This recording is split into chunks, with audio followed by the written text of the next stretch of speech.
Judith, the faithful widow, who saved her people, a city under siege, in the days when mighty kings sought to conquer the world.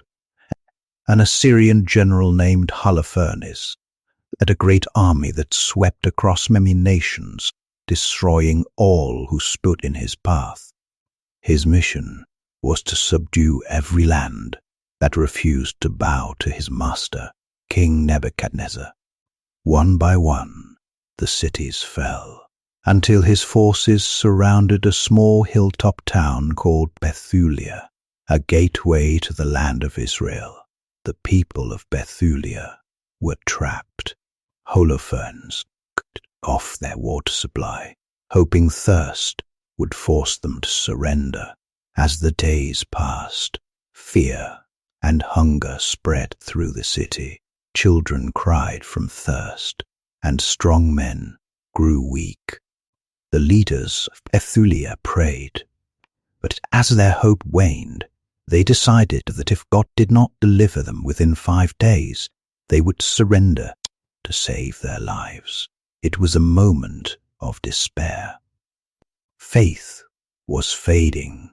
The people believed that perhaps God had turned his face from them, but God was already preparing a deliverer, a woman who would rise in faith when others faltered. Judith's faith and courage. In that city lived a widow named Judith. She was known for her beauty, wisdom, and deep devotion to God. Since the death of her husband, she had lived in humility, fasting often, praying daily, and wearing simple garments. Her heart was pure, and her faith was unshakable. When Judith heard that the leaders had decided to surrender after 5 days, her spirit burned with holy indignation. She could not bear to hear her people doubt the Lord's power. Summoning the city's elders, she rebuked them boldly. "Do not put the Lord to the test," she said. "Do not limit his power. Whether by many or by few, he can save us whenever he wills. Let us trust in him, not in our own strength." The elders were moved by her words. When they asked what she intended to do, Judith revealed that she had a plan given to her by God, but she would not reveal the details. "Watch for me at the gate," she said, "for the Lord will deliver Israel by my hand." Her eyes shone with divine confidence. Though she was a widow and alone, Judith believed that God could use her as his instrument. The men could only bow in awe as this quiet, holy woman prepared to walk into the enemy's camp with nothing but faith as her weapon. The daring plan. That night, Judith prayed long and earnestly. She called upon the Lord, remembering how he delivered Israel in times past, how he had used unlikely servants to bring victory. "Look upon me, your servant," she prayed. "Strengthen my arm, that I may do what must be done for the salvation of your people." When she finished praying, Judith rose with determination. She washed, anointed herself with oil, and put on her finest clothes. She brushed her hair and adorned herself with jewels. Her beauty shone like never before. She prepared a small bag with bread, dried figs, and wine, then called her maidservant. Together they went to the city gate. The elders watched as Judith, radiant and fearless, departed into the darkness.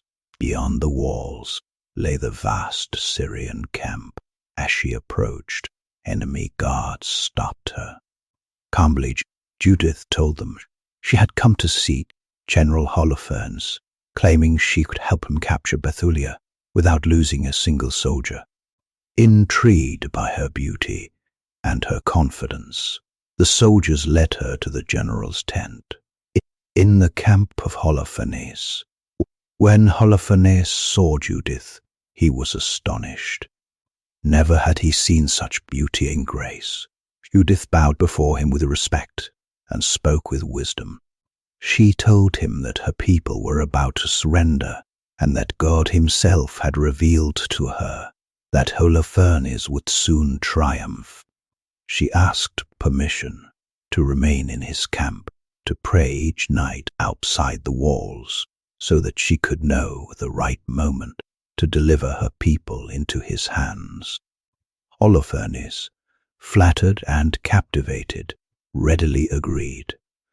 Over the next few days, Judith moved freely in the camp.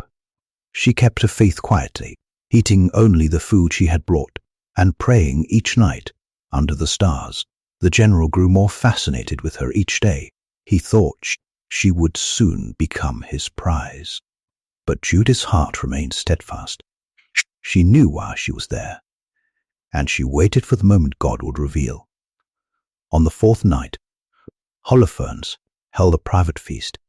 He invited Judith to dine with him, planning to seduce her after he drunk his fill of wine. Judith accepted the invitation, knowing this was the hour appointed by God. At the banquet, she remained calm and composed, while Holofernes drank heavily. His laughter filled the tent as he praised her beauty. Soon he became drunk, staggering to his bed, overcome by wine. His servants quietly withdrew, leaving Judith alone with him. The act of deliverance. Judith stood in silence. The great general lay sprawled across his bed, defenseless. Her heart trembled, for she knew the task before her was grave. She lifted her eyes to heaven and whispered, "Lord of all strength, look upon me now. Strengthen my hands for your glory." Then she took Holofernes' sword from its place. She raised it high, and with all the power God gave her, she struck him. The blow was fierce, and again she struck until it was done. Holofernes was dead. Judith covered his body, took his head, wrapped it in a cloth, and placed it in her bag. She and her maid slipped silently out of the camp, just as they had done before for prayer, but this time they did not return. They climbed back toward Bethlehem through the dark hills until they reached the city gate before dawn. The watchman heard her voice, "Open the gates. God has delivered Israel this night." When the people gathered, Judith stood before them, lifted the cloth, and revealed the severed head of Holofernes. A gasp rose through the crowd, then shouts of praise and tears of joy. "Blessed be the Lord who has not abandoned his people," cried the elders. Judith told them all that had happened, and how the Lord had guided her hand. Hope returned to every heart. Faith was restored, victory and praise. At sunrise, Judith instructed the people to hang Holofernes' head on the city wall. When the Assyrian soldiers discovered their leader slain, terror swept through the camp. Confusion turned to panic, and they fled in every direction. The men of Bethulia charged out after them, joined by their neighbors. The enemy's army collapsed in fear and defeat. The Israelites pursued them, and by the end of the day, the great Syrian threat was destroyed. Israel was free once more. The people gathered in triumph and thanksgiving. They praised God and honored Judith, saying, "Blessed are you, daughter of Israel, for through you God has brought deliverance to his people." Judith, humble and faithful, gave all glory to God. She lifted the sword that had slain Holofernes. Judith herself composed a song of thanksgiving to the Almighty, declaring that the Lord exalts the humble and brings down the proud. Judith lived the rest of her days in peace. Though many noble men sought her hand, she never remarried. Her heart belonged to God. When she died, she was remembered with great honor, for through her faith and courage, God saved his people. Moral and reflection. Judith's story reminds us that God's power is not limited by human strength. When others lose faith, God can raise up a single soul to do the impossible.